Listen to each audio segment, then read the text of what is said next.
7h27 em Campos. De volta no oferecimento dos laboratórios Plínio Bacelar e Clínica Proteus, com o programa Folha no Ar, primeira edição. Hoje, dia 21, feriado nacional, que na verdade não tem muita diferença para muita gente, né? Sendo ou não feriado, com essa pandemia, né? Tem muita gente que não está percebendo a diferença, porque já está com... Tem muita gente com mais de mês em casa, né? Então, com essa pandemia, mas não deixa de registrar, evidentemente, não deixamos de registrar a importância do feriado, dia de Tiradentes, terça-feira, 21 de abril. Este é o Folha no Ar, primeira edição. E o programa você pode acompanhar pela Rádio Folha FM 98,3, pelo nosso streaming de vídeo, pela página oficial folhafm98.com.br, pelo Face e pelo YouTube. E você pode também, daqui a pouco, acompanhar esse programa em podcast, editado em todos os aplicativos para podcast. E às 17 horas, você pode também ver a reprise do programa na Plena TV. O Arnaldo Neto, que estava ao vivo conosco, chegou a dar bom dia, se sentiu mal, mandou até uma mensagem aqui, desconectou. Ele não passou mal agora e precisou desconectar, naturalmente não está aguentando fazer o programa, pediu para que a gente fizesse aqui. Naturalmente a gente já fez contato com ele, aguardando aqui para confirmar o que é. E eu vou registrar também que, acompanhando todo o off aqui da coisa, o doutor Sebastião Campista já tomou uma providência lá, fez contato com o médico, mandou o médico ligar para Arnaldo. E eu faço um agradecimento muito especial ao senhor, doutor Sebastião, né? Primeiro pelo socorro imediato aí, muito obrigado. E agradeço também pela presença do senhor aqui em sistema de home office, para bater esse papo conosco nesta manhã, neste feriado, que aliás eu falava aqui, não tem feriado neste período. Bom dia, secretário de Saúde do município de São Francisco do Itabapona, doutor Sebastião Campista Filho. É um prazer tê-lo conosco aqui na Folha FM, no Folha no Ar, primeira edição. Bom dia, Cláudio, bom dia a todos os ouvintes, né? Aqueles que estão acompanhando também pelo Facebook. Bom dia à população de São Francisco, que também está nos acompanhando. E o agradecimento é nosso, né? Porque ao abrir esse espaço, você possibilita que possamos passar para a população um panorama da situação desse Covid-19 no município de São Francisco e reforçar o apelo em relação às medidas de prevenção que estão sendo adotadas lá pela prefeita Francimara. Perfeito. Rapaz, obrigado. Cláudio, se puder, a doutora Carla Kissler está tentando fazer contato com o Arnaldo lá, entendeu? Se você puder avisar isso a ele. Certo. Carla Kissler. Já mandei uma mensagem, mas ele não viu. Vou tentar ligar para ele aqui agora, né? Eu pedi ao Beto para me ajudar aqui e a gente tenta um contato também aqui com ele direto, para, se ele atender, para ele atender o telefone da doutora Carla lá, por favor, Carlos Alberto. E obrigado, o doutor Sebastião Campista, pela força, pelo socorro aí. Nem precisou pedir nada, o senhor já tomou a iniciativa aí. Muito obrigado, sim. Tomara que não seja nada demais, né? Tomara. O Arnaldo, a gente sabe, né? Nesse período estamos todos estressados, cansados, exaustos, estamos trabalhando muito. Haja visto, o senhor pode dizer para a gente isso, né? O volume de trabalho é uma coisa absurda, né? Quem está ligado diretamente à situação, como o senhor, não sei nem mensurar a coisa, mas a gente que está aqui trabalhando indiretamente, no caso, para poder levar informação até a população, né? Não está no front, a gente já sente o estresse. Imagina o senhor aí que está no estresse. Doutor Sebastião Campista Filho, uma situação Atendeu? Atendeu, vai atender, doutor. Tá ok. É uma situação nunca vivida, pelo menos por nós, né? E eu acho que depois da Segunda Guerra Mundial, depois de 1918, uma pandemia, né? E a gente vive aí momentos de tensão, de desorientação, de dúvidas e, naturalmente, São Francisco também não é diferente. Como é que está a situação hoje em São Francisco? A prefeitura chegou a divulgar já um boletim que tem uma morte, né, por coronavírus, por Covid-19, e que o corona causa a Covid, né? E por 3 casos confirmados. Como é que está essa situação? Qual o balanço que o senhor faria hoje de São Francisco? Cláudio, quando a gente percebe que países como França, como Itália, Espanha e até mesmo Estados Unidos estão tendo dificuldades para lidar com essa situação e estão em um contínuo processo de aprendizagem e erro, experimentando alternativas sem uma definição de qual seria o protocolo eficaz, decisivo para o enfrentamento dessa crise, nós, em São Francisco de Itabapoana, imagina como ficamos. A situação ela é muito difícil. Eu tenho conversado antes de ontem, conversei com o diretor do Hospital de São Fidélis, que tem uma equipe de intensivistas muito ativa, muito conceituada, e o que ele me falou é que os médicos da unidade de terapia intensiva, eles estão, talvez a palavra correta, estão desesperados, porque um protocolo que funciona para um paciente acaba não funcionando para o outro. Nesse início, iniciou-se com o tratamento do Tamiflu, pegando já a experiência da HN1, aí caminhou-se para a hidrocloroquina. Alguns hospitais já abandonaram a hidroxicloroquina, né, por apresentar reações adversas. E então a questão é a que a gente costuma falar, a prefeita fala: a gente está diante de um inimigo invisível, a gente está diante de um túnel escuro que a gente sabe a entrada, mas a gente não sabe quando que isso vai acabar. E no meio disso tudo, Cláudio, eu acho que o vírus que está matando mais é o vírus da desinformação. Muita confusão. A gente percebe pessoas esclarecidas espalhando notícias, fake news, informações que a gente percebe que até mesmo os grandes infectologistas não têm segurança de passar, e você percebe pessoas leigas no assunto passando informações. Isso confunde a população. Eu quero passar uma experiência, Cláudio, desse paciente desse óbito que foi confirmado no Manel Carola. Confirmado não, que está em análise, que a gente tem um óbito confirmado e outro em análise.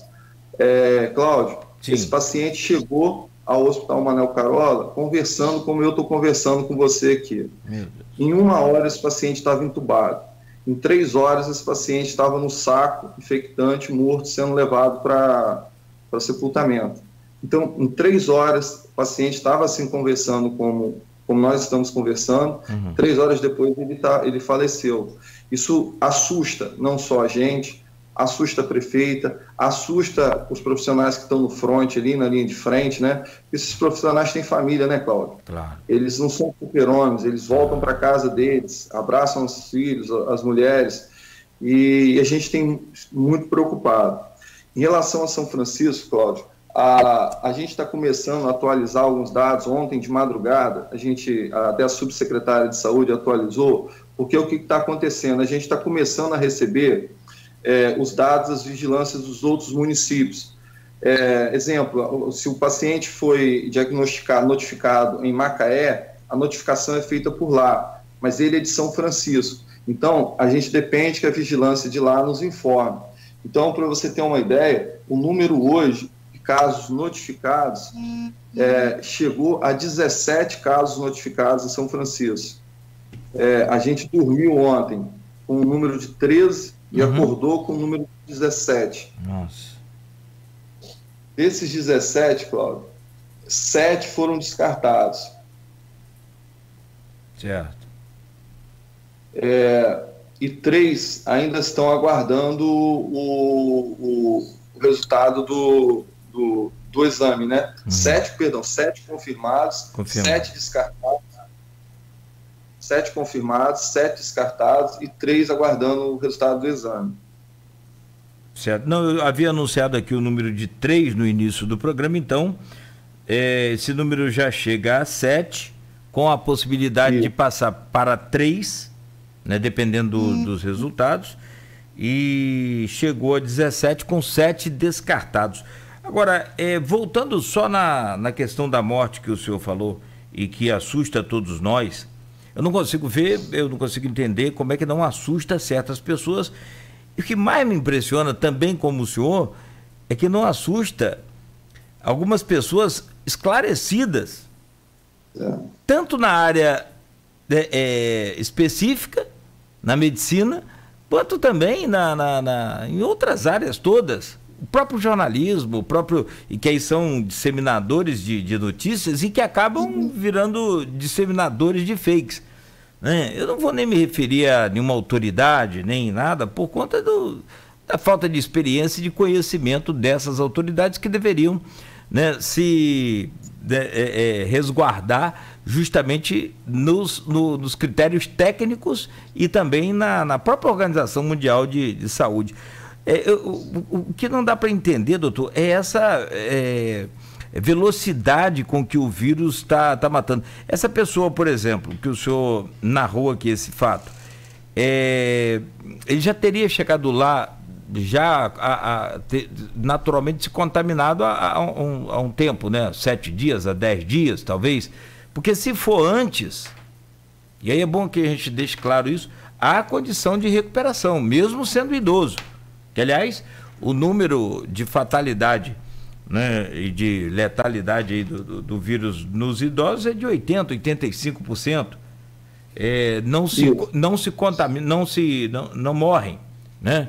Cerca de 15% fica mais vulnerável e é o número de letalidade entre os idosos. Mas nesse caso aí específico, dá para dizer isso, que essa pessoa já chegou lá, já deveria ter procurado o pronto-socorro há mais tempo? Cláudio, o que a gente tem sentido é o seguinte: por conta dessa discussão, dessa politização, e aí não cabe eu citar nomes aqui, quem está certo e quem está errado, o que aconteceu? As pessoas estão se sentindo culpadas por revelar um certo desconforto respiratório. Na prática, o que a dona Maria lá em Buena ou em Gargaú pensa? Se eu falar que eu vou passar a ser olhada de lado, como uma leprosa, desculpa a palavra forte, e vão colocar em mim toda a responsabilidade do comércio estar fechado. Então eu vou ficar em casa, tentando resolver isso, aguentar isso aqui em casa. Aí chega um momento que ela já não aguenta mais. Quando ela não aguenta mais e diminui consideravelmente as possibilidades do médico reverter o quadro. Então, quando eu falei que o vírus tão letal quanto o coronavírus é o vírus da desinformação, é porque ele causa esse tipo de problema.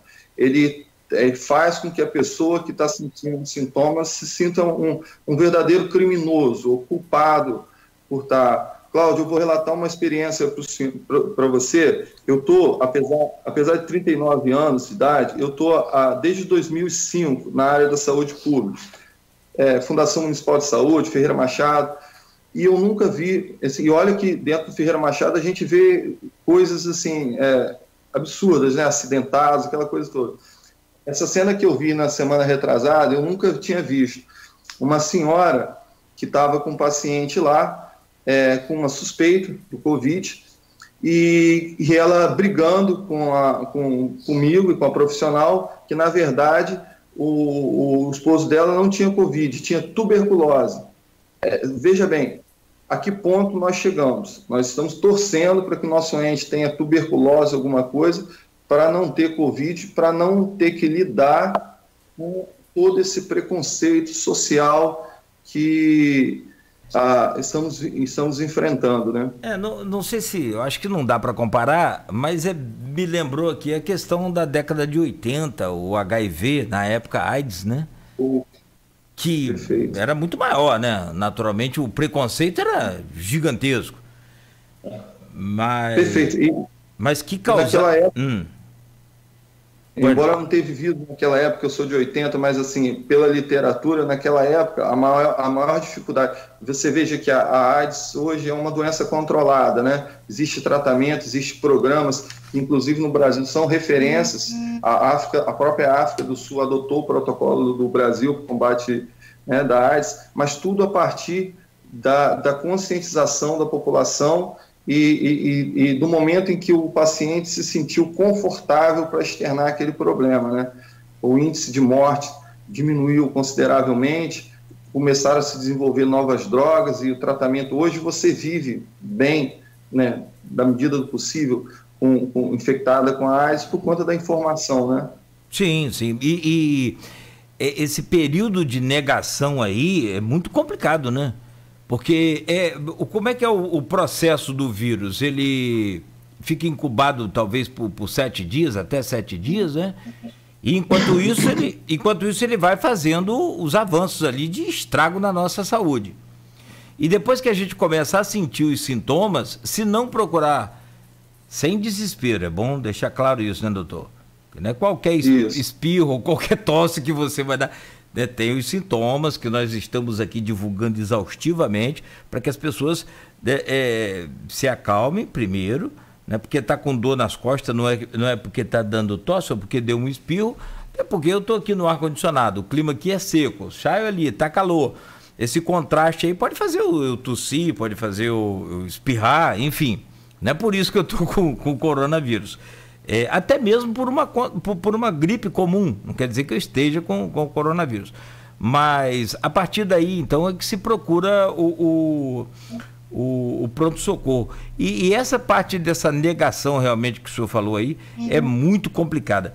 Doutor, hoje, por exemplo, São Francisco tem já nesses 2 meses aí quase de pandemia que estamos enfrentando, tem lidado com essa situação em questão de equipamentos, por exemplo, porque o mundo inteiro sofre e hoje há uma guerra para se adquirir isso. O Amazonas, por exemplo, comprou lá uma série de respiradores e fez uma manobra ilegal, uma transação financeira ilegal com a chegada, a importação desses respiradores. E a Receita Federal já disse que vai apurar, e eu acho certo, tem que se apurar mesmo. Mas primeiro vamos salvar as vidas. Como é que está São Francisco em termos de EPIs, em termos de leito hospitalar? Tem lá o Manuel Carola, né? E a gente quer saber como é que está a estrutura hoje, também de respirador, essa coisa toda.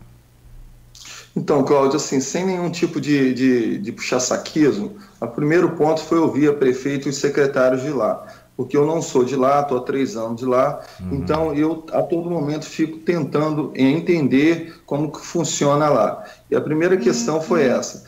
E logo de início a prefeita nos situou de que São Francisco tem um perfil diferente de Campos, de outros municípios, né, de metrópoles, em que todo mundo se conhece. Então, a primeira medida que ela fez foi o seguinte: aqueles médicos que não poderiam estar atuando por algum tipo de comorbidade ou por estar em uma faixa etária mais avançada e mais vulnerável ao vírus, eles estariam em uma sala de monitoramento. Hoje, São Francisco, a prefeita cedeu à prefeitura para que fosse montada uma sala de monitoramento em que, de segunda a sexta, tem um assistente social, um médico e um enfermeiro para atender essas ligações. A questão do Arnaldo é porque a gente agiu rápido, assim, porque a gente faz isso lá. Então, hoje, qualquer munícipe de São Francisco que ele tiver algum tipo de sintoma, pode ser um espirro, depois eu vou te explicar por que é determinante esse espirro. Ele vai entrar em contato com o médico, porque a gente, com essa ferramenta, a prefeita nos falou que a gente vai encorajar as pessoas, porque ele sendo atendido por um assistente social, o sigilo dele vai estar preservado. Então a gente vai conseguir captar essa pessoa, a gente vai encorajar essa pessoa para que Desculpa, pois não. Que por telefone ela passe a situação dela para o médico avalie e à distância, através da telemedicina, ele vai conseguir fazer o que a gente chama desse manejo clínico, analisar esses sintomas, ver se esses sintomas são sugestivos, se der para propor o isolamento por telefone, a critério médico ele vai fazer, se não der, ele vai recomendar a internação hospitalar ou vai pedir para que um carro descaracterizado, é bom que se diga isso, que a prefeita comprou 2 carros, 2 Versas, e não adesivou nada, os carros estão descaracterizados, vai até a residência, entra, pega o paciente e leva até a unidade para que não tenha maior alarde. A gente mede a eficácia desse trabalho, Cláudio, que o primeiro paciente confirmado de São Francisco, e graças a Deus tratado e curado, hoje ele está curado, tratado lá no Manuel Carola, ele foi captado dessa forma, através da sala de monitoramento. Uhum. Então, esse foi o primeiro ponto. O segundo ponto é o seguinte, desde o início do governo, o Manuel Carola passa por um processo de reestruturação. E nesse processo de reestruturação, 3 coisas merecem destaque. A reabertura da emergência, que estava fechada há mais de 7 anos, e a colocação de 4 leitos de estabilização. 4 leitos de estabilização. Então, o município hoje ele tem 4 leitos, tipo UTI completo, com respirador, monitor, para atender esses casos, né? E o terceiro é a implantação de um laboratório de análise clínica dentro do Hospital Manuel Carola, que nunca houve um laboratório dentro do Hospital Manuel Carola. Então, essas foram as medidas. A gente está aguardando com muita ansiedade a instalação desse hospital de campanha, porque a gente sabe que o município de Campos não tem como absorver, a nossa referência cardiológica, que é Itapiruna, também vai chegar a um limite, né? E a gente está na expectativa desse hospital de campanha e trabalhando muito, Cláudio, a diretriz de São Francisco é trabalhar muito na assistência desse paciente em casa, entendeu? Para que a gente evite a contaminação cruzada dentro da unidade hospitalar. Sim, sim. Ao invés de aguardar o paciente, você tenta uma estratégia aí de avançar, né, contra o vírus e ir até os pacientes, é isso? Isso. Quando a gente falou do espirro, o que acontece? A prefeita, antes mesmo do governo federal encaminhar, a prefeita determinou a compra de 3.000 testes rápidos. Só que esses testes rápidos, voltando lá, a gente tem hoje, os protocolos trabalham com 2 testes, né? O PCR, né, que é feito através de suado, a coleta do material, que te dá o resultado desde o início dos sintomas, e o teste rápido. O teste rápido ele tem uma peculiaridade de que ele só vai conseguir detectar o vírus a partir do 7º dia do sintoma. Então, é muito importante que a pessoa que seja um espirro, que seja uma tosse seca, uma febre, que ela anote o dia que ela teve aquilo, porque quando ela for ser avaliada pelo médico, o médico vai ter um ponto de partida, vai saber quando começou aqueles sintomas, e aí ele vai ter a segurança de estar fazendo o teste rápido nela, porque ele vai já ter entendido se passou ou não passou a chamada janela imunológica sugestiva por falso positivo, né? Perfeito, perfeito. Hoje o município, a gente sabe que, como todo o Brasil, como todo mundo, também tem as suas deficiências na saúde. Ao longo desses anos todos aí que a gente conhece bem a história do Brasil, né, o desleixo com a saúde foi impressionante, só não foi no Palanque, né? No Palanque sempre foi saúde e educação, sempre foram temas, né, sempre importantes. Agora, hoje, São Francisco eu percebo que São Francisco tenta evitar, né, como todos nós, mas tenta evitar essa disseminação, né, com o pouco que tem para poder levar um pouco mais de garantia à população. Com relação a essa questão dos EPIs, como é que está hoje o município? Nós estamos com EPIs, tanto com avental, quanto máscara N95, máscara cirúrgica, touca. A gente está com um estoque bem considerável de EPIs, mas a parte mais importante dessa questão do EPI é conscientizar o uso racional desse EPI, né?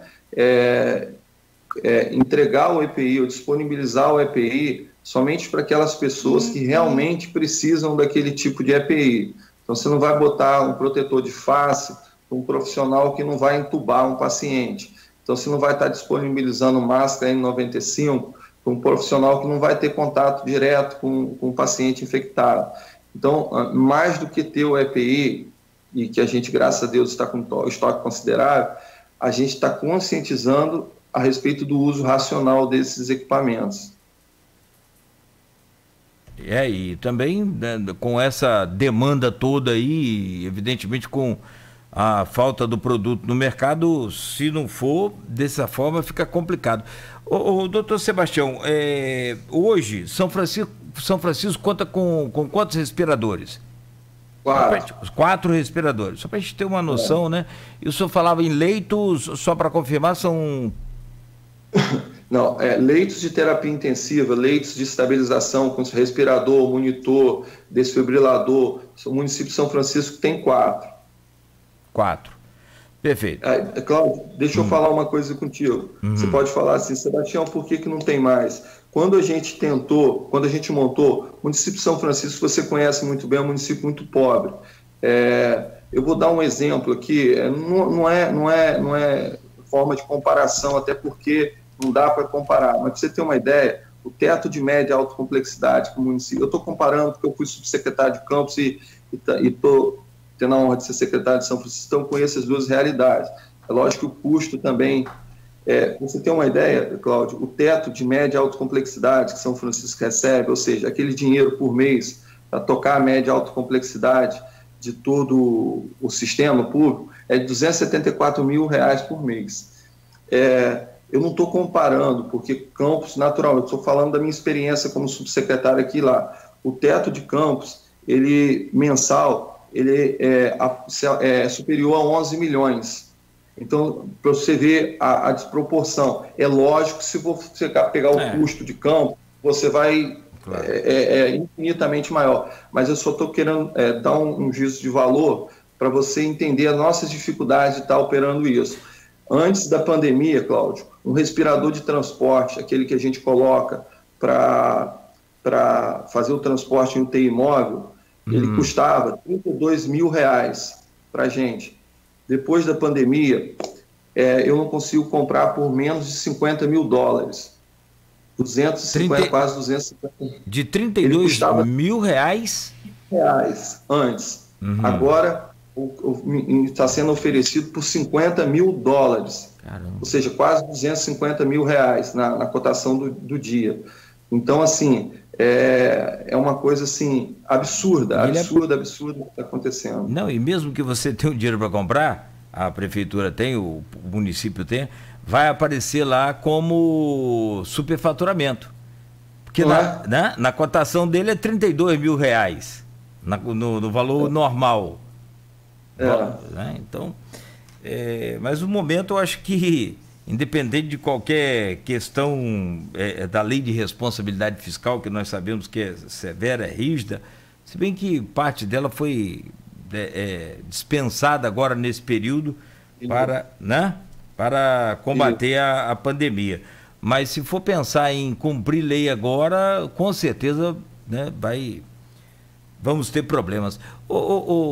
Meu caro doutor Sebastião, a gente vai entrar no próximo bloco, a gente já tem algumas perguntas aí, inclusive no Face também, sobre essa questão do uso das máscaras.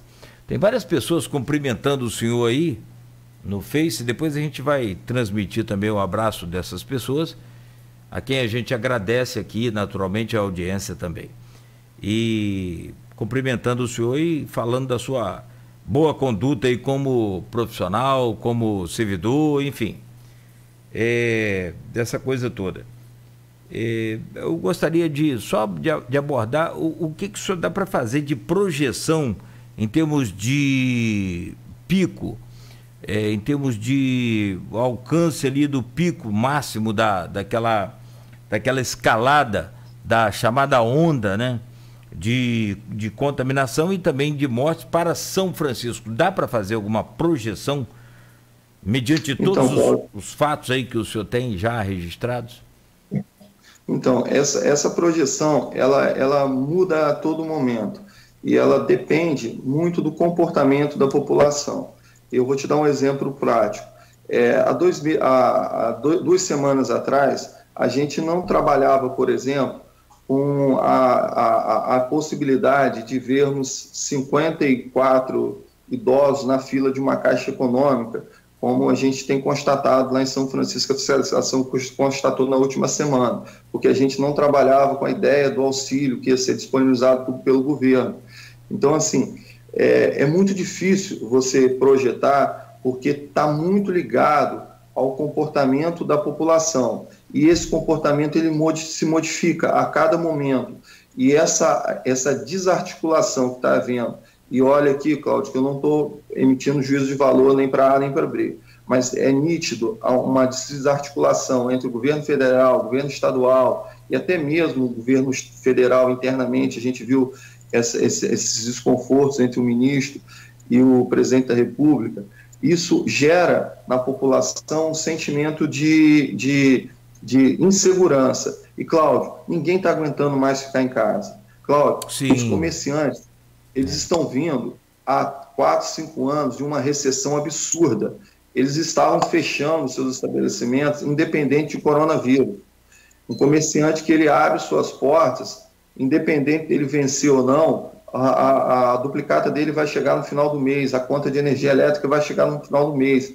Então, assim, eu converso internamente, aí não é dado científico, não, é uma percepção que logo após esse coronavírus a gente vai começar a ter que trabalhar fortemente com a questão emocional dessas pessoas, né?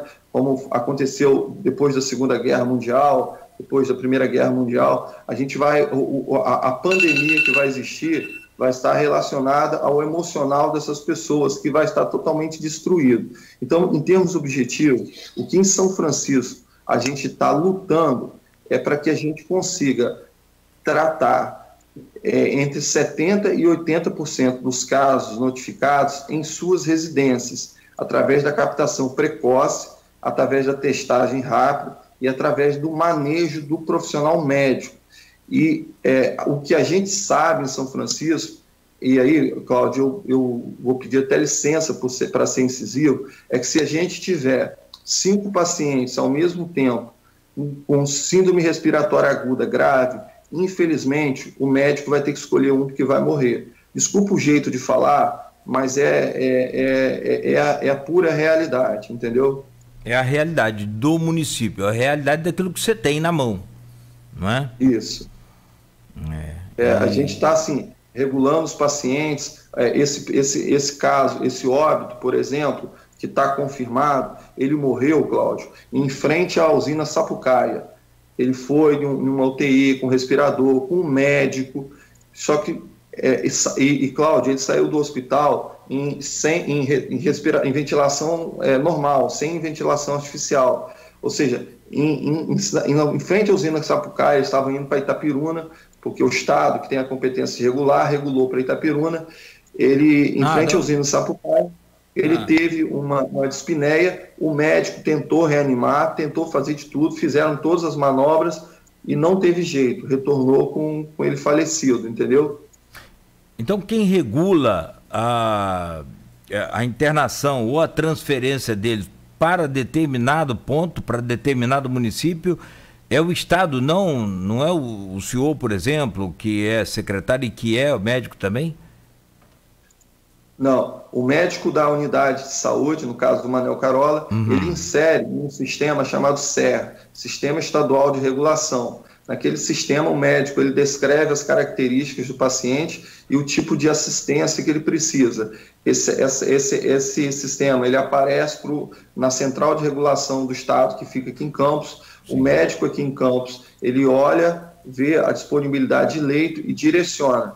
pode ser que ele direcione para Itapiruna, para Campos, para São João de Meriti, para o Rio de Janeiro. No início, na primeira reunião que nós tivemos no Estado, a referência, Cláudio, seria o hospital da Fiocruz, no Rio de Janeiro, a 300 e tantos quilômetros daqui.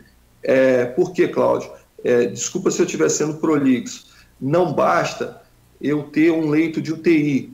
O leito de UTI, ele se propõe a duas coisas. A primeira, estabilizar e manter o paciente vivo. Agora, a segunda, tratar a doença que levou aquele paciente para lá. Então, não basta eu colocar ele num leito de UTI. Isso eu tenho lá. Eu tenho que colocar ele num leito de UTI, onde tenha uma equipe com a expertise para lidar com aquela doença, onde existam medicamentos à mão, onde existam pessoas experimentadas no sistema de tentativa e erro, ou seja, já lidaram com vários casos daquele ali e conseguem ter algum tipo de capacitação, vamos dizer assim, capacitação prática, até porque a capacitação teórica ela ainda está muito confusa, para poder lidar com aquele tipo de doença, entendeu? Certo. E isso ficou a cargo do Estado.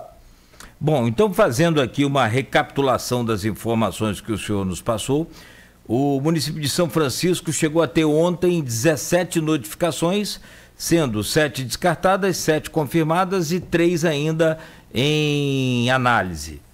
Tem os equipamentos de EPI sob controle, né, com as devidas limitações. A UTI são 4, com 4 respiradores. O senhor falou de aquisição de testes rápidos de 3 mil, cerca de 3 mil que a prefeitura tentou comprar. Isso. Conseguiu comprar?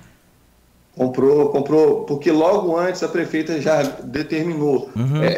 Quando nós viemos do Rio, de uma reunião, quando o Estado nos chamou para anunciar essa pandemia, nós participamos de uma reunião, isso foi uma sexta-feira, e no sábado de manhã a prefeita convocou uma reunião com todos os secretários no gabinete dela, e ali ela já startou uma série de providências, dentre as quais o reforço na aquisição de EPI e o reforço e a compra imediata de teste rápido, já partindo da premissa que a gente teria dificuldade de encontrar aquilo ali no período de pico. Então, nós nos antecipamos a isso e conseguimos esses testes rápidos, entendeu? Sim. Que depois faltou, no começo logo já não tinha, né? O próprio Ministério da Saúde havia mandado muito pouco para cada município. Eu acho que São Francisco nem chegou a receber do Ministério, chegou? Não chegou a receber ainda, não. Não foi? Então. Não chegou a receber. Quer dizer, então, valeu essa aí. O secretário de Saúde do município de São Francisco, doutor Sebastião Siqueira, falando ao vivo conosco aqui. Sebastião Campista, perdão, Siqueira. Na verdade, você tem Tavares também, ô Sebastião? Tem. Você é sobrinho de Carlos Alberto Campista, você não é filho, é sobrinho, que eu conheço Carlos Alberto Campista muito bem. Dona Bete, são meus vizinhos ali. Você é sobrinho? Ah, então, muito bem. E filho de Sebastião Campista, que durante muito tempo fez programa na difusora com Barbosa Lemos. Sim, lembro. Mas o seu tio... Isso. Eu gosto muito, adoro os seus tios ali, o Carlos Alberto Campista e a Bete também, são pessoas maravilhosas. Quer dizer, encontrava sempre com eles nas caminhadas ali, mas agora não podemos. Ou não devemos, né? Bom, não devemos. Doutor Sebastião, tem algumas perguntas aqui, tem várias participações aqui no Face, como eu já disse. Tem aqui, e aqui a gente vai fazer um rápido intervalo comercial. Tem aqui a Ju Rangel, as máscaras impostas como obrigação no decreto municipal a partir de amanhã serão doadas pelo poder público, tendo em vista que nosso município há famílias em estado de extrema pobreza. Depois o senhor comenta sobre isso. Tem também aqui, bom dia Cláudio Nogueira, doutor Sebastião também, a todos os amigos que acompanham este programa. A mensagem do Josias Fiuza, não é isso? A população precisa urgentemente fazer a sua parte para que não venhamos presenciar um agravamento nos nossos municípios neste momento de pandemia. Bacana a mensagem. E tem o Maurício Furel, que é aqui, né, assíduo do Folha no Ar, primeira edição. Promotor Marcelo Lessa, numa entrevista, os médicos estejam diante da escolha, façam pelas pessoas que estavam seguindo as recomendações da OMS. Em Campos já estão criando um banco de dados dessas pessoas que ignoram, e o Maurício gostaria de saber qual a sua opinião. Do tipo, entre as pessoas que estavam cumprindo, né, o isolamento social, mas acabou se contaminando, e a pessoa que não estava cumprindo também se contaminou, então salva qual dos dois no caso de uma eventual necessidade de escolha? O senhor responde, então, o senhor responde depois do próximo bloco. Perdão. Tá bom? Por favor. Tá certo. Enquanto isso, a gente faz um rápido intervalo e eu quero só informar que o Arnaldo sentiu-se mal aqui na abertura do programa, ele estava bem, né? De repente mandou uma mensagem que tinha que sair do ar e sentiu-se mal, mas já vamos informar sobre o estado de saúde dele, que deve ser, né, tranquilo. Garotão, tá só cansado e estressado, provavelmente, né, doutor? Que, aliás, o doutor Sebastião já prontamente... O senhor age assim também lá em São Francisco? Mediante Tem que ser, porque a gente, Cláudio, a gente tem que ter ciência das nossas limitações. Então, assim, a gente tem que saber, a gente tem que entender que São Francisco não está preparado, como Campos, por exemplo. Então, urge a necessidade da gente estar antecipando o agravamento dessas situações. Então, é meio que automático da gente, entendeu? Como a gente não está preparado para lidar, a gente não tem uma estrutura como Campos, por exemplo, a gente precisa captar esse doente o quanto antes para que a gente possa tentar tratar ele em um estágio menos avançado. Para quem não sabe, então o Arnaldo sentiu-se mal, o doutor estava em off ainda, não tinha entrado no ar, ele ouviu aqui minha conversa interna com o Arnaldo pelo WhatsApp, e quando a gente fez o intervalo, prontamente o doutor Sebastião virou, pediu para que a gente fizesse o contato com o Arnaldo, porque uma médica já estava entrando direto em contato com ele para ver o que estava havendo com o Arnaldo Neto. E a gente vai saber informação aí, se souber agora no intervalo, a gente passa para você que está ouvindo. São 8h10, doutor Sebastião Campista Filho, secretário de Saúde do município de São Francisco do Itabapuana, é o nosso convidado hoje no Folha no Ar, primeira edição. Nós voltamos já. 8h10, o Folha no Ar tem o oferecimento dos laboratórios Plínio Bacelar e Clínica Proteus. Quando se pensa em exames laboratoriais,